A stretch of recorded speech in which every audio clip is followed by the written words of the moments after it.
Hello, hello, hello. I am trying to set up a link in chat, and I cannot figure it out. But I think I'm going to have to abandon it.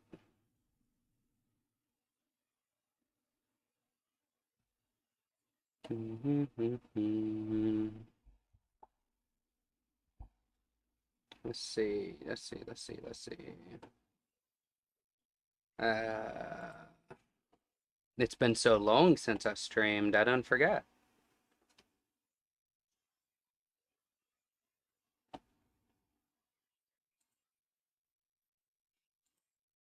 Oh, well. Ugh.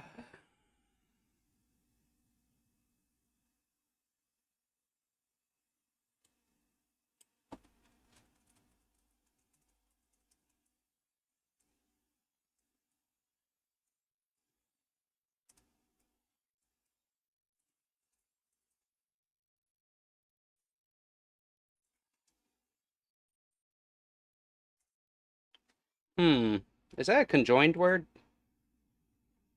Stone singer isn't, I know that, right? Is stone singer a compound word? Like with a hyphen? Hmm.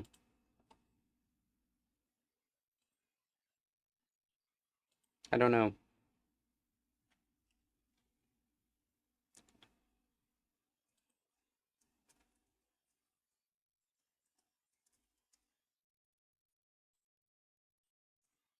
MAPHRA, the Blood or Stone Singer. I like that name. I think that works as a good name for our villain.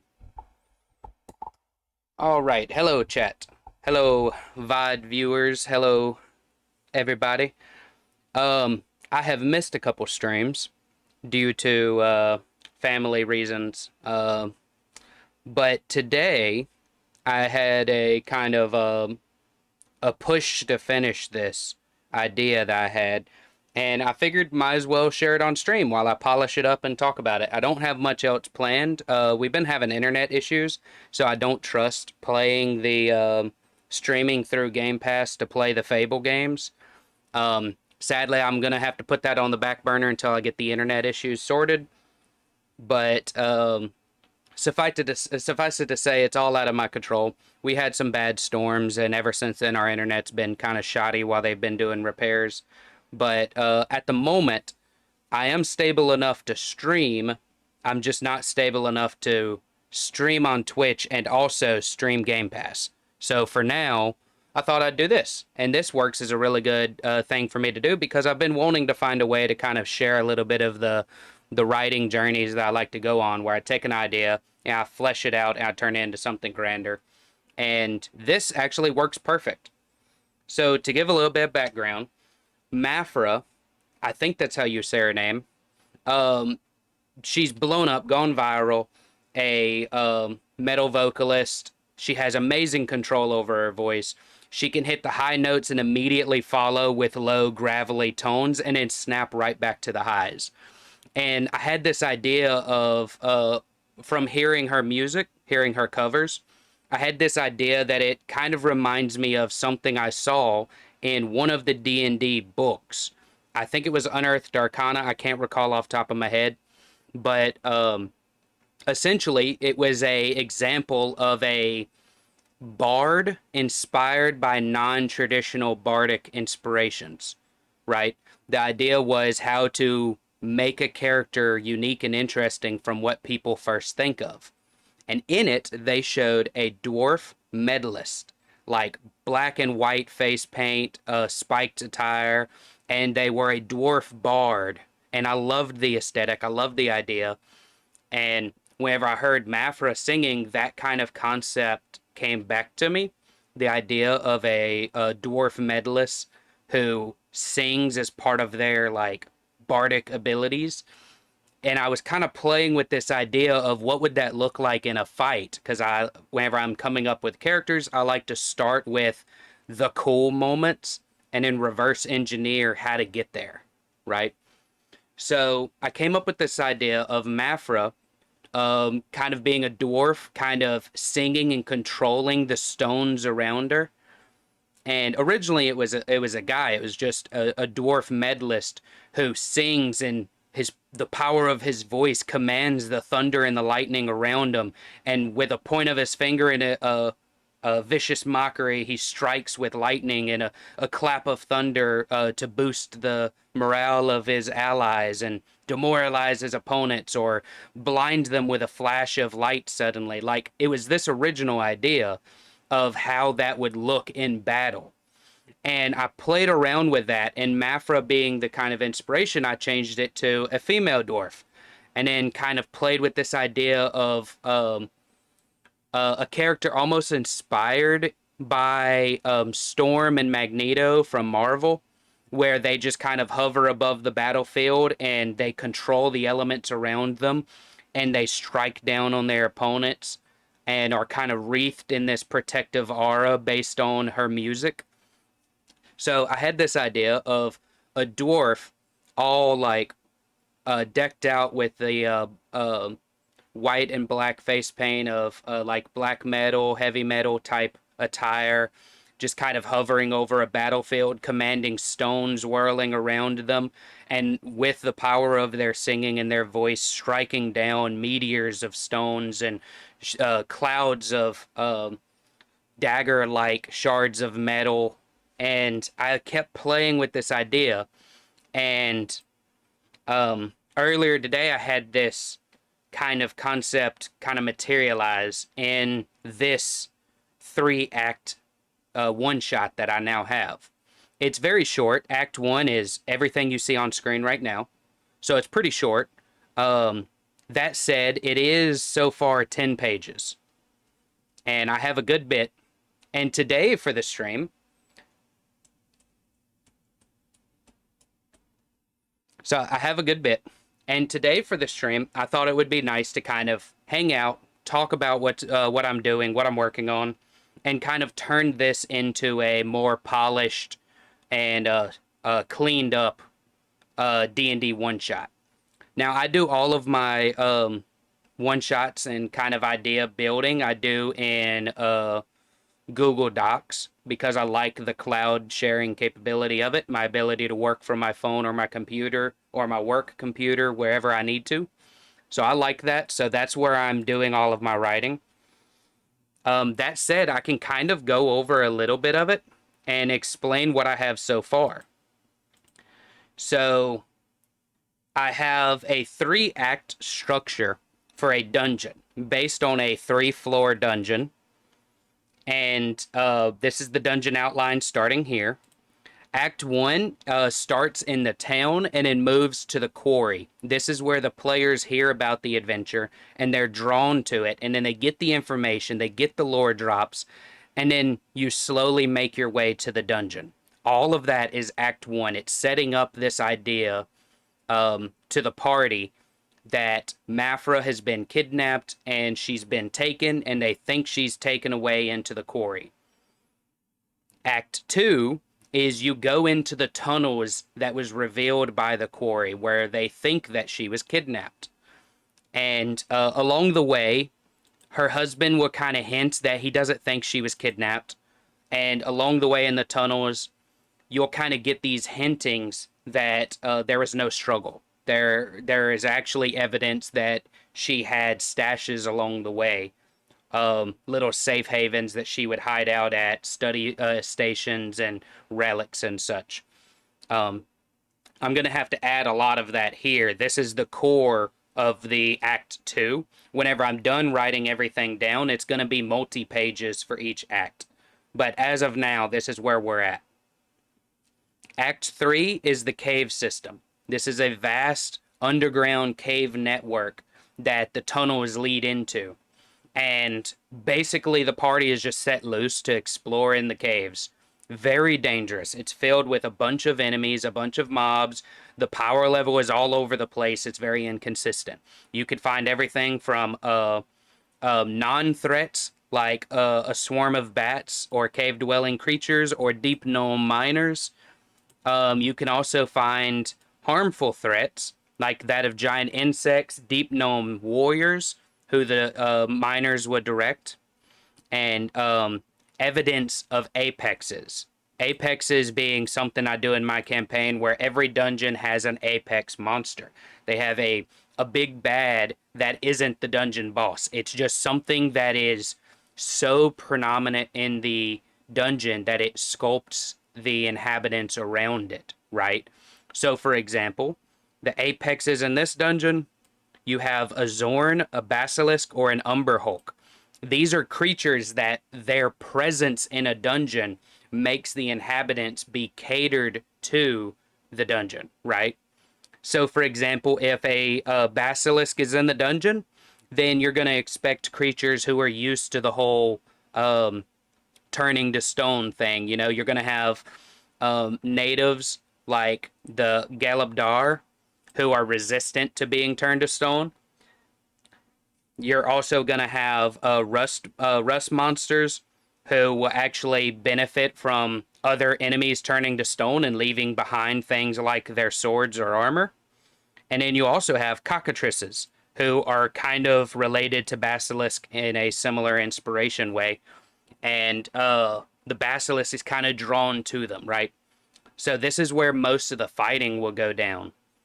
And I like doing my dungeons in this 3-act structure where Act 1 is all of the lore drop, the mood setting, the story building. Act 2 being kind of a set the tone, set the environment, describe everything, introduce players to your world. And then Act 3 being where shit hits the fan, where things start going down. And I have this system that I use in other dungeons, but I'm using it here too, where there's a table that has multiple apexes on it. In this case, there's 3 apexes that live in the cave system. And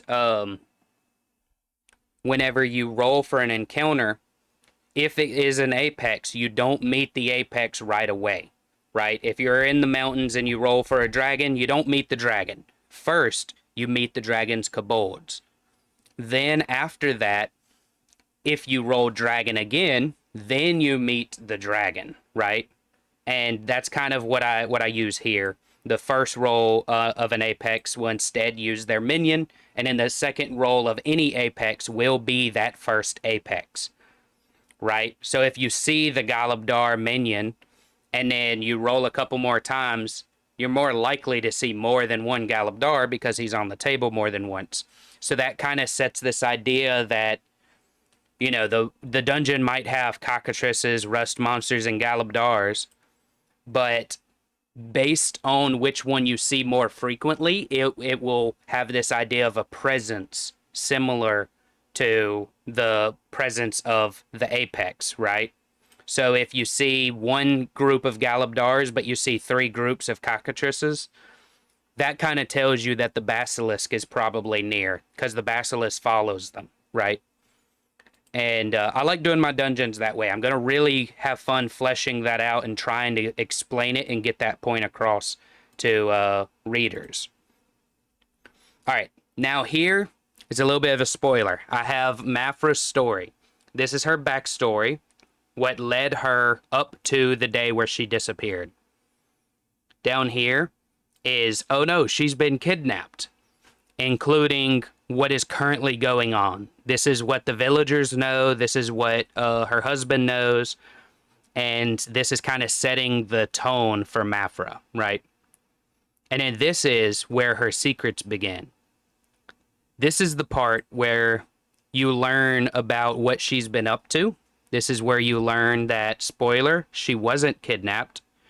She's been slowly running away. She's been kind of discovering herself in the dungeons and understanding her history and her people and why she feels drawn to the place. Including, right here, part that I'm excited about. It's one of my first big, I guess it's basically a religious text. Essentially, it's a spellcasting grimoire of a god. Like, this is evidence of, like, what the highest of priests would have. This is equivalent to, like, the book written by the deity, right? And that's what she finds here.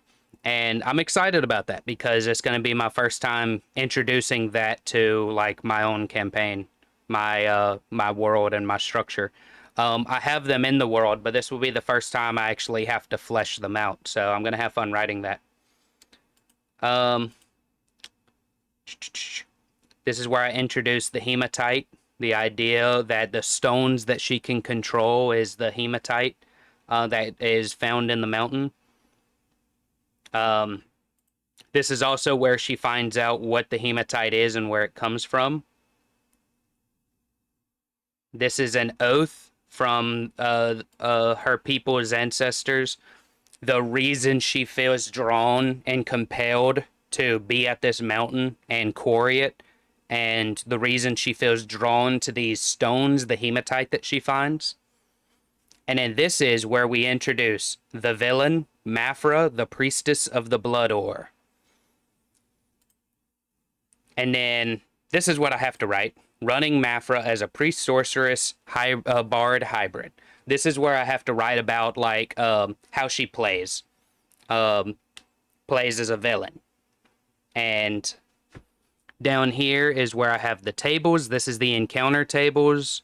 Ignore all of the numbers. The information is mostly there, but the numbers and all I have to work with and kind of fine tune everything. But this is the encounter tables for each one. I do very simple encounter tables. They're just a straightforward, you roll a d6 to determine what it is that happens, and you roll a d8 to determine what it is you encounter. I like this system, and I like using a d4 for the amount that you encounter. It lets me roll 3 dice, and within a flick of my wrist, I now can tell you what you're fighting. I don't like using multiple d6s because then you have to decide which one goes where. I don't like using a d4 for the desperate looters and then a d10 for the giant centipedes or whatever. You know, I don't like that ratio because then you have to roll the d8, the d6, and then you figure out what dice you need to roll for the encounter. So I just fine tune everything. Everything is a d4. If it's too difficult, then just don't run it as a full course conflict, you know? Like, if I roll 1d4 dragons, I'm not going to put 4 dragons in front of my players. What might happen is I roll 3 dragons, there's 2 in the air flying away, and 1 that's standing there looking at you. That's how I do my combats.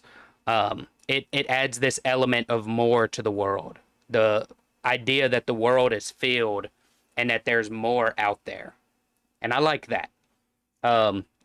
It also makes it to where people are never in such a big group that it seems crazy. But you'll also notice down here, I do 1d4 plus 2, or I do 1d4 and a knight, or over here I do column 2, but half the creatures, right? So there is variance in number size. I just always use a d4 to choose the random components of it. Okay. Let's see. What else do I want to explain or introduce? I really like this idea, the ritual debris that you can encounter in the tunnels. The tunnels you aren't expected to really be in for very long, and there's going to be this kind of crazy cave network around it, natural caves, but not massive, like, you know, animal dwellings and such. And I like the idea of all of these rituals, ritual like stones and candles and whatnot that you'll find along the way, for story reasons.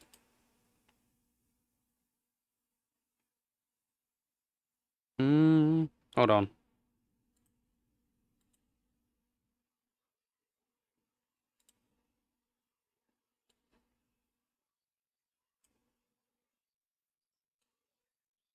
Let's see. My playlist is being funky.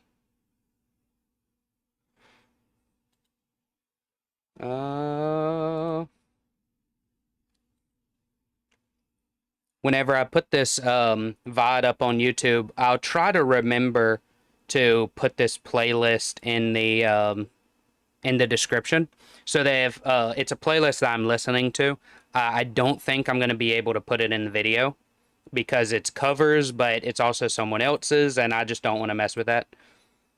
But I'm listening to MAPHRA's covers. At the moment, there's 7 of them. They're all fantastic. And the more you learn about the villain MAPHRA, and you hear a little bit more about her, and you get an idea for this dwarf blood ore singer that I've kind of came up with. Really, I've been basing it around the tone of her singing and the style that she sings. And great inspiration. There's a lot of control to her voice, but also this like this how do you put it, like an almost savage emotional rage that she's able to control and project and still finesse between high notes. And I love that idea of a dwarf priestess bard sorceress priest hybrid that is using her voice to control everything. So I'm going to try to link the playlist in the description so that you can kind of see the inspiration and maybe listen along while you cover the playlist. And I'll get to how to run her as a villain. And I hope that it gives you an idea for a really interesting fight. All right, back to the document. So I do this system. I came up with it 15 years ago, I think. Yeah, long time ago. I came up with this idea for in my campaigns. I like to give the players multiple hooks. Each player in the party will get their own hook to adventure, right? So in my first ever campaign, it was 3 people. One of them just heard that there was an innkeeper who is paying a lot of gold to eliminate a threat in his basement, right? Another person got a completely separate hook that was a fishing village is under attack and they're looking for mercenaries to help guard the village. And then the third player got a completely different hook that a mine is opening and they're looking for people to help open the mine and help either be the workforce or the investors. So all 3 of these adventures are adventures in my campaign that I give hooks to the party members. And then whenever the party gets together, they decide which hook they want to go to. That's it. Like, I don't tell them to do any of them. So these are the 3 paths they can choose. And they choose one of them. Whenever I do this, what they usually don't know is on the back end, each of those hooks has a first stage, a second stage, and a third stage. The first stage is the event that they're going to, right? The innkeeper has a problem in his basement. He wants you to figure out what's going on. Something's been stealing his food, and there's evidence of rats. Simple, clean, introductory adventure. The party gets it. They decide, easy money. We kill rats. We get paid. They meet up at the inn. They talk to the innkeeper. They do the dungeon.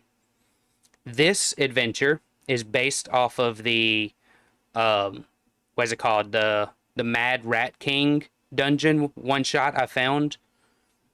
And in it, it's pretty straightforward. You do the dungeon and you're done. But if instead the players go to the fishing village, then the Rat King goes unimpeded. He grows in power. Now you get wind of the innkeeper that was hiring mercenaries has been ran out of business. Just suddenly people started getting sick, and he left out of fear because money was getting hard. And then the few people who stayed behind and was ransacking the place was found dead, slaughtered in the inn. Now it's a ghost town inside of that inn. No one goes up there. That's the second stage. And then there's a third stage where if it's allowed to progress even more, it becomes a more powerful threat. And I do this with all of my villains, right? I have three core villains, well, four now, that I really like using. I have Yamik the Goblin, based off of the Lost Mines of Phandelver. I have a Minotaur that I use. He kind of rebirths a Minotaur tribe, and it's a essentially a new leader to a Minotaur tribe that just goes absolutely crazy and starts being very powerful, very territorial, and true villain Minotaur. Just wants to slaughter and eat people. And his village is growing and he needs more people. I have now MAPHRA. She's gonna be the fourth introduction. The third villain is a little bit of a secret, so I'm not really gonna talk about it right now. But I do this for all of my campaigns. And I know now more people will be familiar with the Nemesis system in video games. This is kind of the Nemesis system in a way. Originally, I didn't have a lot of overlap between the adventures. This kind of idea I came up with, like I said, 15 years ago, but since then I have polished it and smoothed it over with inspirations from the Nemesis system and Matt Koval's How to Be a Dungeon Master series that he does, or How to Run the Game. And I really like this system. So if you're not familiar with it, I hope that was a good introduction. And now that you are familiar with it, I'll kind of give you an example using MAPHRA in order to kind of introduce the idea of how to run MAPHRA as a 3-stage villain and how the story in the campaign will change over time. All right. So, all of that out of the way. Running MAPHRA. Running MAPHRA as a priest, sorceress, bard hybrid is interesting. It's completely based off of an emotion. It's this idea of a this medalist bard singer who is channeling their emotions through their natural ability to command the stones around them through their god that they worship, right? So a little bit of background. MAPHRA is from a people. Right now I'm just calling them the Hematite Dwarves because I don't want to get into a lot of lore stuff, but they're Hematite Dwarves. The only living relics of this kingdom of dwarves is half-bloods that survived the genocide. The only other relics of these dwarves is the hematite that their blood was turned into by their god. They worship a earth elemental god, right? This earth elemental, whenever they died, they spread their blood throughout the mountain into veins of hematite. Their blood coalesced where they fell, and they became hematite. Their heart blood became garnet. Their flesh blood became the hematite itself. MAPHRA is from a line of those dwarves that have this innate stone singer capability. She can use her voice and control the stones around her, and her direct bloodline link to the hematite makes it amplified.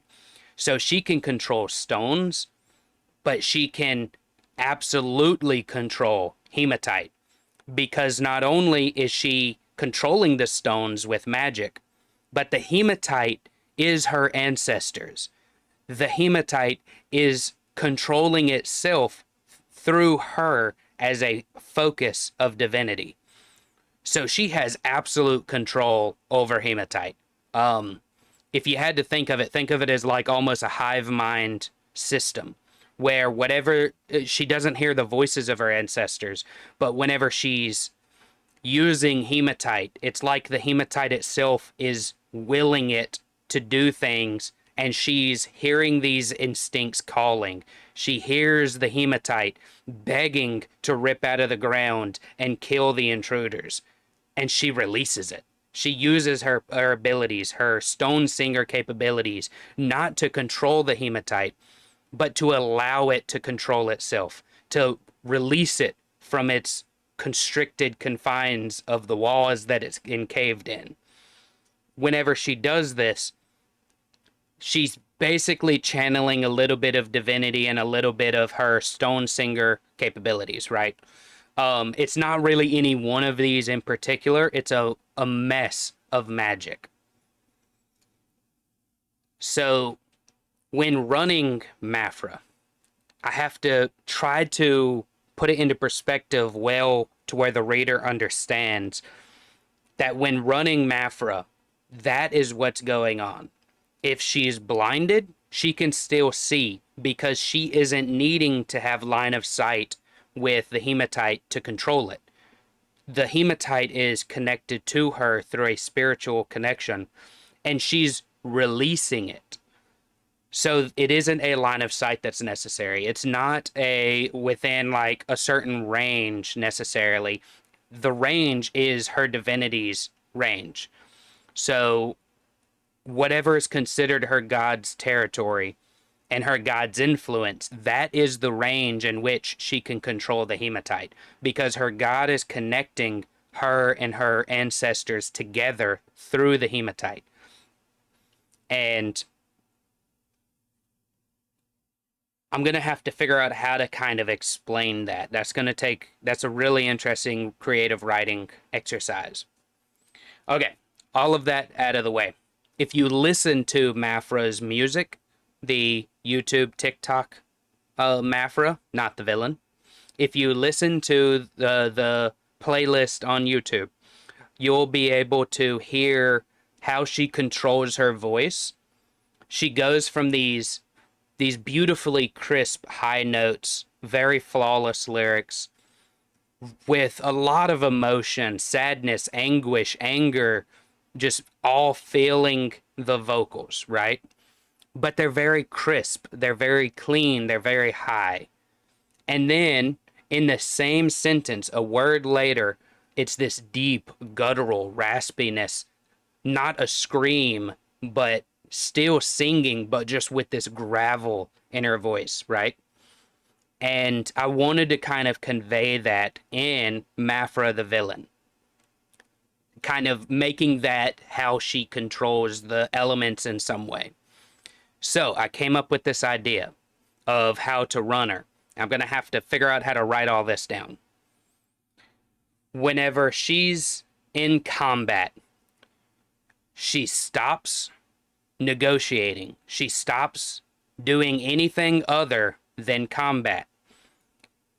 And the first time you encounter MAPHRA, in the beginning of her new life, within the first month of her disappearing, before she has time to establish power and truly become the villainess that she's intended to be, the first time you meet her, she's just a angry dwarf, basically. She's slightly taller than most dwarves, shorter than humans, and her skin and her build is not quite dwarvish. It's a little bit of a hybrid because she is a half dwarf. But you just have this dwarf who is decked out in these black clothes, angry, dripped out with hematite and garnets, and channeling her ancestors' anger, right? Whenever you first fight her, I want you to imagine you're in a grand underground cave system like that of Blackreach from Skyrim, is what most people will recognize.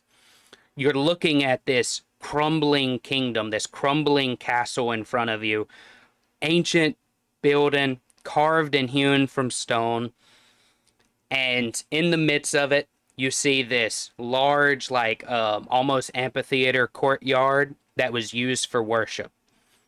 At the pinnacle of this amphitheater, on stage, you'll see MAPHRA. MAPHRA is standing there, she's channeling, and she starts singing. Whenever I do this, I like to do this thing with my players where I put my phone on the table, I tell them this is the playlist of the villain. The villain's actions are based on the music. The villain's actions are based on the music. in some way. Whenever the playlist ends, the villain wins, right? This does a couple things. It establishes that I have no control over the fight as far as the villain's actions go. I'm letting the villain decide what they want to do moment to moment. I still obviously have control, but it gives this illusion of like this nature of improv that players really enjoy. I think that's a better way to say it. It also puts a clock on the fight. If I tell you this playlist is 23 minutes long, you have 23 minutes from the moment I press play to finish this fight. If you don't, the boss will win. Whatever they're doing will be accomplished, right? In this case, it is this 7 cover playlist from MAPHRA on YouTube. Whenever I hit play, you have the time of 7 minutes or 7 songs playing to completely stop her in some way. Can I get a total amount of time on here? I don't think so. They're all about 3 minutes long. So it's right at 25 minutes to complete this fight. Plenty of time. But whenever I hit play on this playlist, MAPHRA begins singing. She's standing in this amphitheater, and around her, the stones scattering the floor in centric rings radiating out from where she's standing, they begin to rattle. They begin to shake. You see the gleams of gemstones, garnets, and such floating into the air. And in behind it, you see the sleek silver shine of hemalite kind of flickering in the torchlight as it rises.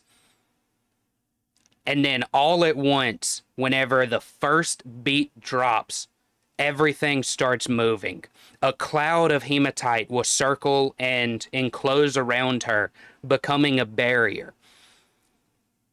I'm jumping ahead of myself, actually. That's one of her first legendary abilities. But while she's singing, the hematite and all is being controlled by her actions, by her voice. Whenever she's singing high-pitched, she's singing in a unrecognizable tongue. It's not common, it's not Dwarvish, it's anyone who speaks Dwarvish or Undercommon or even Drow, they'll hear hints of words that they recognize, so they can catch a word or two here or there, but no one is able to fully translate it. It's a lost language that she has only recently learned.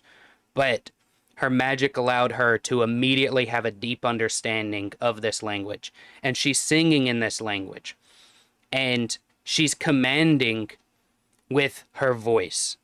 So whenever she's hitting these high notes and she's singing this clear, fluid, clean sound, she's commanding her troops. She's speaking with sorrow and love at the same time, telling her half-dwarf zealots where to go on the battlefield, commanding volleys of arrows from her drow, and she's influencing those around her, debuffing her enemies. She's doing all of these things. Whenever the raspiness hits and that gravel gets in her voice, and she's singing with force and anger of her ancestors, this is whenever she's controlling the hematite.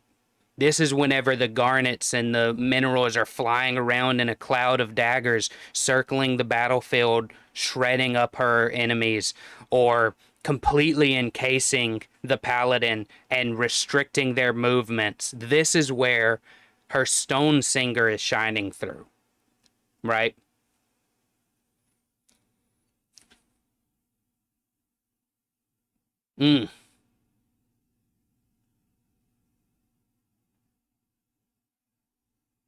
That right there that I was just listening to is a powerful example of those vocals. This is the 6th song in the playlist at 1 minute 40 seconds in if you want to listen to it. Okay. That's how I run my villains, and that's how MAPHRA decides her own attacks. Whenever the party is fighting, they're under the pressure of this boss fight. Everything is happening at once. MAPHRA is doing this ritual. She's about to do something. All that we know is it has something to do with a long lost earth elemental god, and she's angry at everyone above ground. Whatever this ritual is, it has to be stopped, and she is almost done with it. She's been working on it for days, right? Whenever the players show up, she's continuing this ritual. She's singing. She's controlling these things. She's fighting. Whenever the players decide, I'm going to cast Fireball, I'm going to attack with a sword, I'm going to fight the drow, I'm going to wrestle with the half-dwarf zealots, whatever it is. Whenever it becomes MAPHRA's turn, I pick up the dice, I roll the dice, and when the dice lands, depending on how she's singing, depends on what she does. So her dwarves will all be commanded with probably a d6. Her spells will be commanded with a d6. I will roll a d6, and if she is singing high-pitched and with emotion, she's commanding her troops. I will use the d6 and I will choose from the commanding troops list. If she's singing with anger of her ancestors, I will use the d6 and choose from the stone controlling side, the hematite soldiers list. And that is easily, I think, my favorite part of how I run these villains. They have this element of control in their own right. And MAPHRA is my favorite example of this so far because it just feels right. More so than the others. The others were kind of loosely inspired by the music. This is my first villain who is fully inspired by the music. Okay. That's how you run MAPHRA. The whole fight, she's going to have a list of spells that she will use that are hematite kind of reskins. So Cloud of Daggers will instead be Cloud of Hematite. You also have the shield spell, which is Hematite Shield, right? So there's just a few reskins to some spells that will kind of flesh her out and give her more actions during combat. Her troops are going to be in the place of what would normally be melee attacks or what would normally be her own ranged attacks or some spells. So instead of giving her Fireball, I'm just going to tell her to command her drow to fire a volley of arrows on target. That volley of arrows does, 6d6 damage, fire damage if I want, fire arrows, Like, that's how I plan to build her out. And I hope to kind of show a little bit of that if I have time. I talked about the tables. Now that I've talked about... Hold on. There you go. Now that I've talked about how I built up MAPHRA, and I showed you quick glimpses of her history and her lore, now I can kind of explain the threefold villain system that I use. So the first stage, I also have these quotes here that I came up with for MAPHRA. Our blood is called to stone singing, and my people's blood is in the stone singing. I try to come up with these little quotes. They're fun writing exercises. It's not much else, but I hope that it helps with some inspiration is the idea. So, the first stage of MAPHRA, the rise of MAPHRA. Everything prior mentioned goes here. During her boss fight, all previous boss fight notes apply, in addition to the following. If she's allowed time to establish herself, meaning a month or so after her disappearance, then she will have amassed a small army. During her fight, she commands a half-dwarf zealot of warriors and drow archers who fight with hematite weapons. She has gained the ability to levitate during battle surrounded by a whirling cloud of hematite shard daggers. She has a legendary action now to stop incoming damage, losing a portion of the cloud. If allowed, then she will restore the cloud over 3 turns, giving her another legendary action. This is the first introduction of, the party has put this off, and now it's advanced to the first stage of villainy. This is a villain who is now established, right? Second stage, the Bleeding Mountain. The hook. The party hears rumors of a mountain that bleeds. Blood wells up to the surface near travelers, and corpses have been found filled with lacerations draining them of blood, and leaving no corpses behind at all, just piles of dust. This is the hook that I would give the party around level 10-ish. I'll give them this hook to kind of introduce the idea that, hey, here's another campaign that you can go and do now that you're done killing the goblins at Mayan Fendelver. Here's something else you can do with your time, right? And then the event of the second stage, MAPHRA has gained control of the mountain and slaughtered the Knight's Order above. Now she controls the mountain.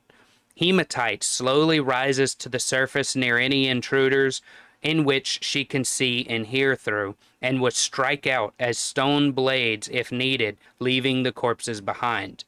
The most offensive of villains will be turned to iron and then rusted away to dust.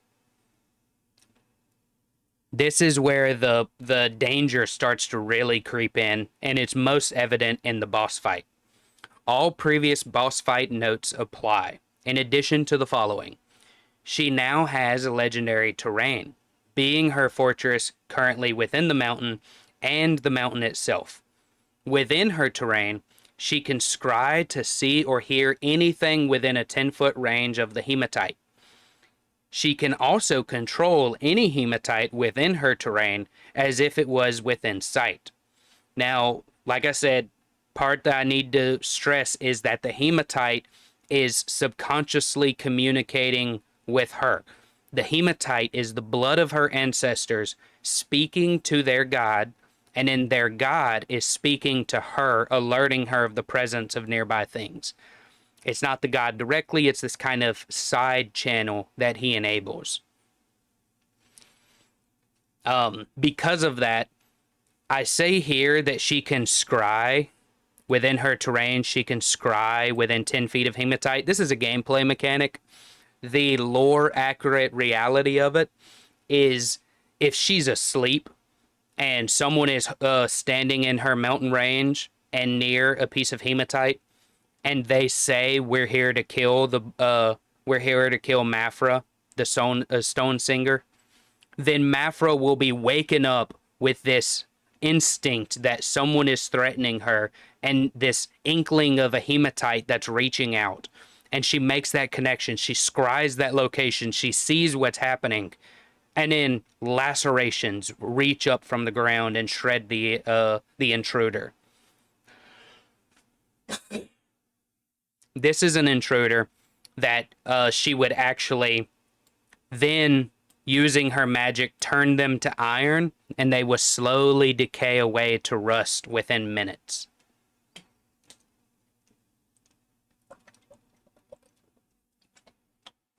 Okay, let's see.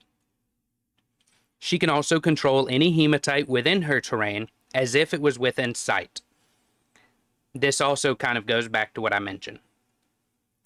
She can also use this control to aid her zealots, giving a +2 to all attack and damage rolls made with any hematite weapons. It's not stated, but this also goes towards the party. If the party picks up a half-dwarf zealot's dagger and they wield it, then she has control over it. That dagger, whenever you go to swing it, it's going to lean to the left just enough to miss its mark. Whenever you're trimming your fingernails, it's going to jerk suddenly and try to slice off your finger, right? Or, in most cases, it's just going to straight up fly out of your hand and impale your friend in the neck. She has control of all hematite within her domain. Full control. And this is kind of shown by her giving a little nudge here and there to the hematite to kind of direct the arrows and direct the daggers to where they meet their mark, right? Through her, the zealots are channeling their divinity through their priestess's blessing, right? And I really like that aspect of her boss fight encounters. So, the third stage, the Blood or Rain Goddess. I'm trying to come up with a better name for this one, but I really like the feel that this one evokes. Let the blood you drained rain down upon you, slaughterers. I like that quote. So the Hook, the dwarf queen under the bleeding mountain, has attacked. The towns nearby have all been crushed into the earth, and the kingdom is overwhelmed by her power. They weren't expecting her to be as powerful as she is. They thought that she was a lonely dwarf woman in the mountains, and they didn't realize they were truly messing with a kingdom. Events. This is what's happening during this time.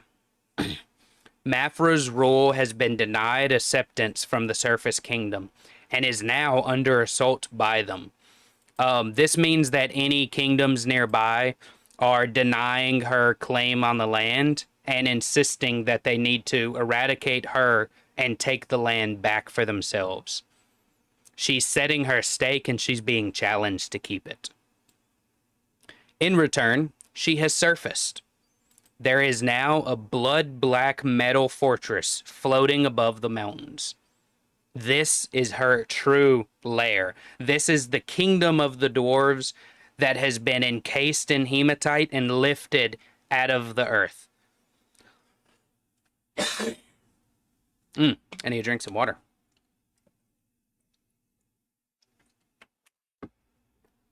Hydrated. Okay. And this is her fortress. This is her actual domain. So her fortress is mobile now. It slowly travels across the sky to hover above a warring city. There, heavy hematite shards rain down with the force of a catapult spell, destroying everything below. That kind of sets the scene, but it also is a mechanic. If a DM wanted to figure out like what happens if you get hit by this thing, well, someone 300 foot above the city is using a catapult spell to propel a hematite orb the size of a skull into the ground below. You can do the calculations to figure out what that would do to a human skull if they were hit by it. Okay? This also tells you what type of damage it's going to be doing to your city. If you have thatch huts, well, they're punctured. If you have a stone huts, like stone adobe buildings, then of course they're going to be broken and beaten and cracked, but they might hold up a little bit better. If you have true stone houses made from bricks and hewn granite, then it's going to hold up a little bit better. But this rain will continue for as long as feasibly understandable. Then the rain slows and pauses. The hematite will slowly fly back up to the fortress before another volley continues. You can have your granite houses and your castles, but this is still a threat if it goes on for 10 days straight. Meanwhile, drow and half-dwarf zealots will raid the place untouched by the deluge. They can walk through this storming city, and the only thing they have to worry about is the shrapnel from the houses exploding under the force of a hailstorm of hematite. The Blood Ore is ripping apart this city that's under attack. But since she's in control of it, she can direct it to where it doesn't land on her own zealots.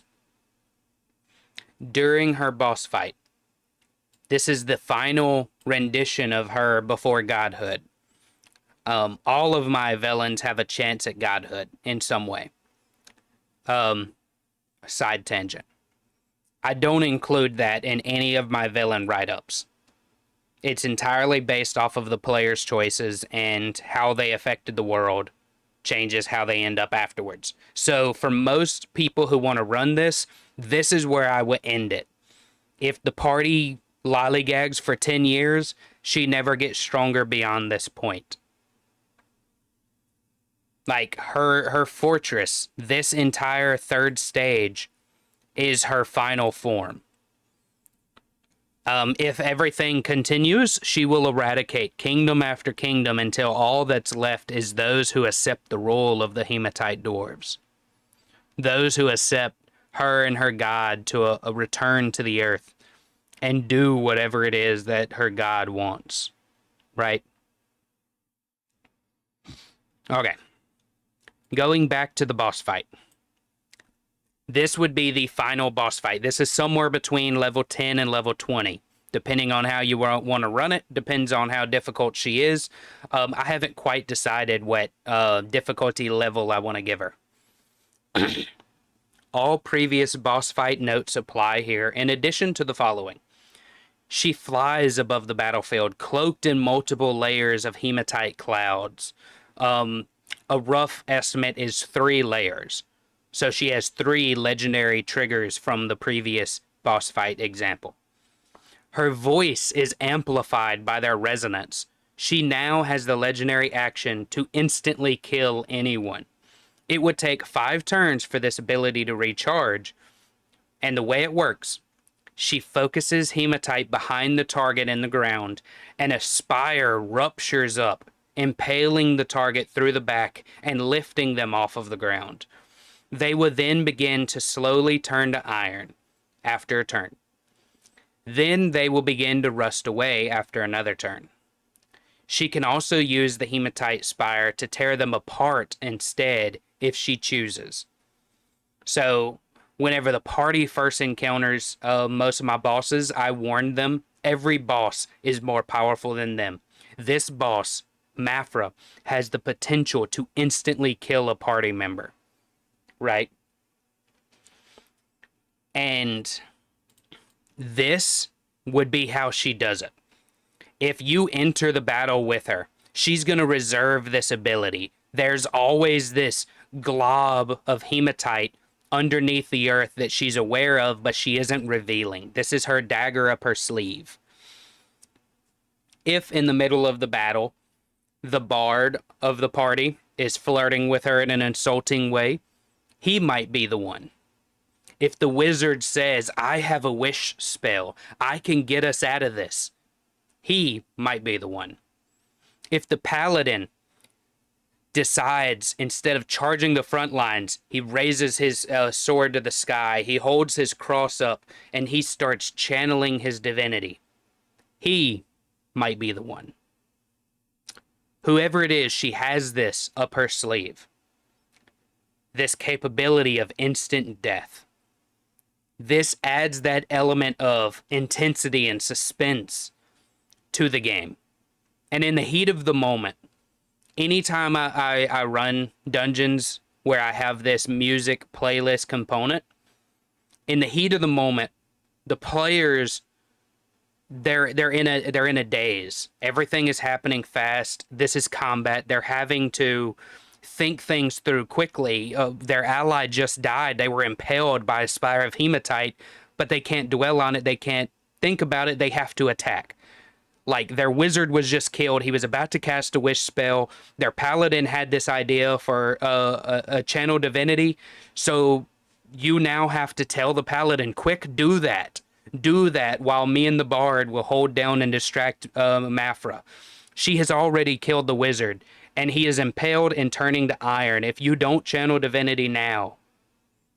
And it adds this element of suspense and urgency to every battle. I don't let the instant deaths be instantly resolved. That's key. In this case, she impales them. That's the action. Something happens and you see her angry and starting to cast.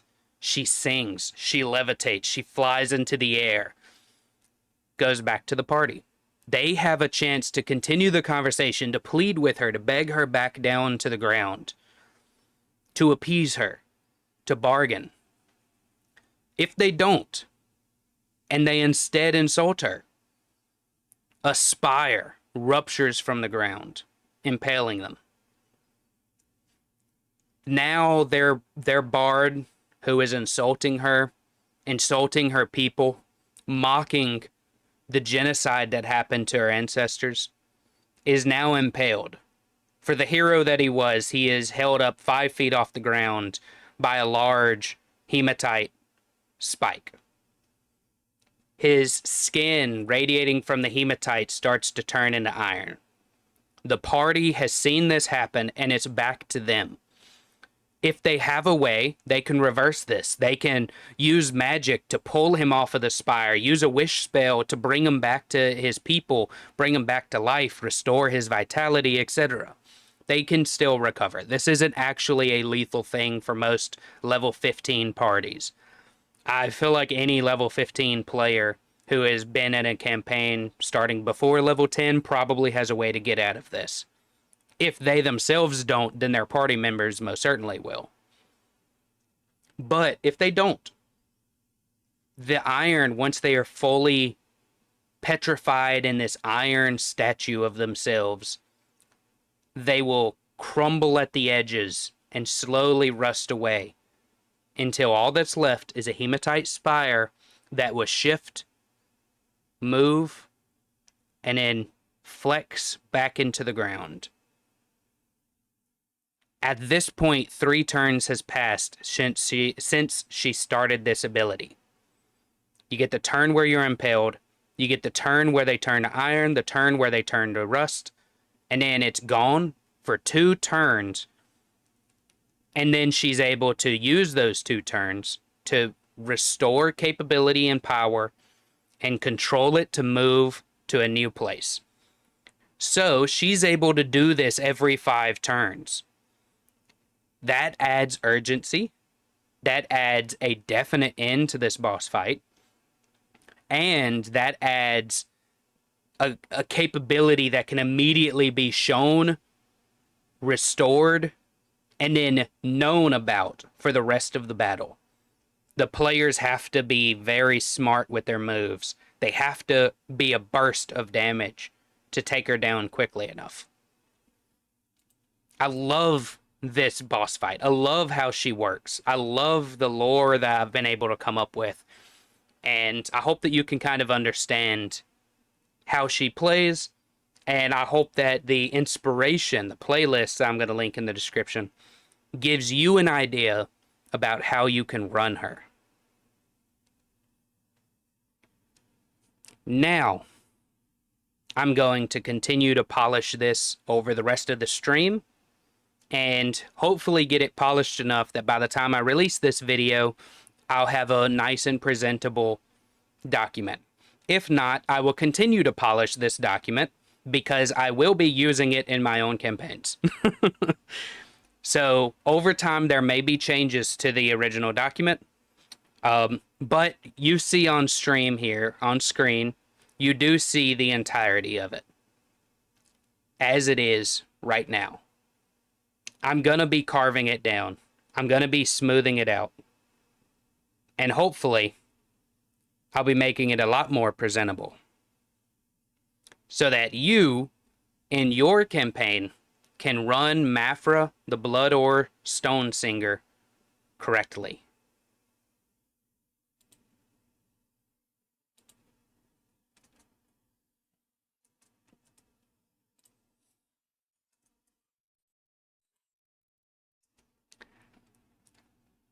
Thank you for listening to my rambling.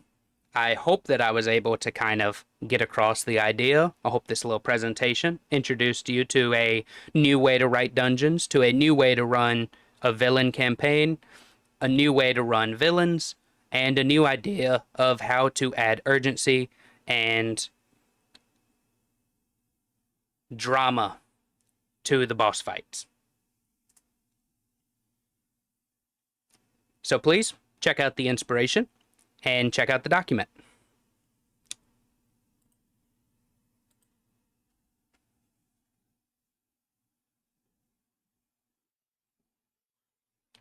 I forgot that the text appears on screen. I'm going to have to retake that if I want to use that in the YouTube video.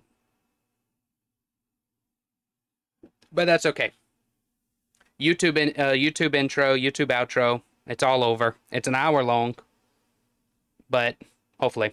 Okay.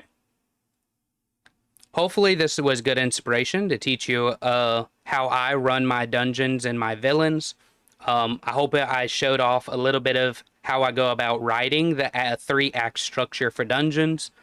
I hope that me introducing MAPHRA and the way I do my villains, I hope that this was helpful, allowing you to kind of go from there to build up your own villains.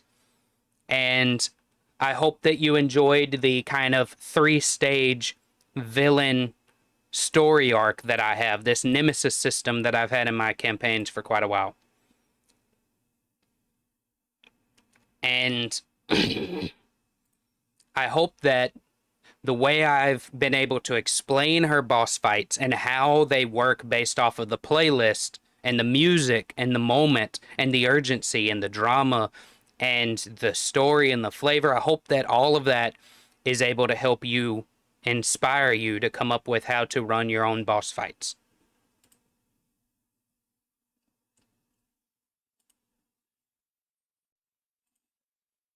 Okay, you have a good one. Have a good one and have a good day.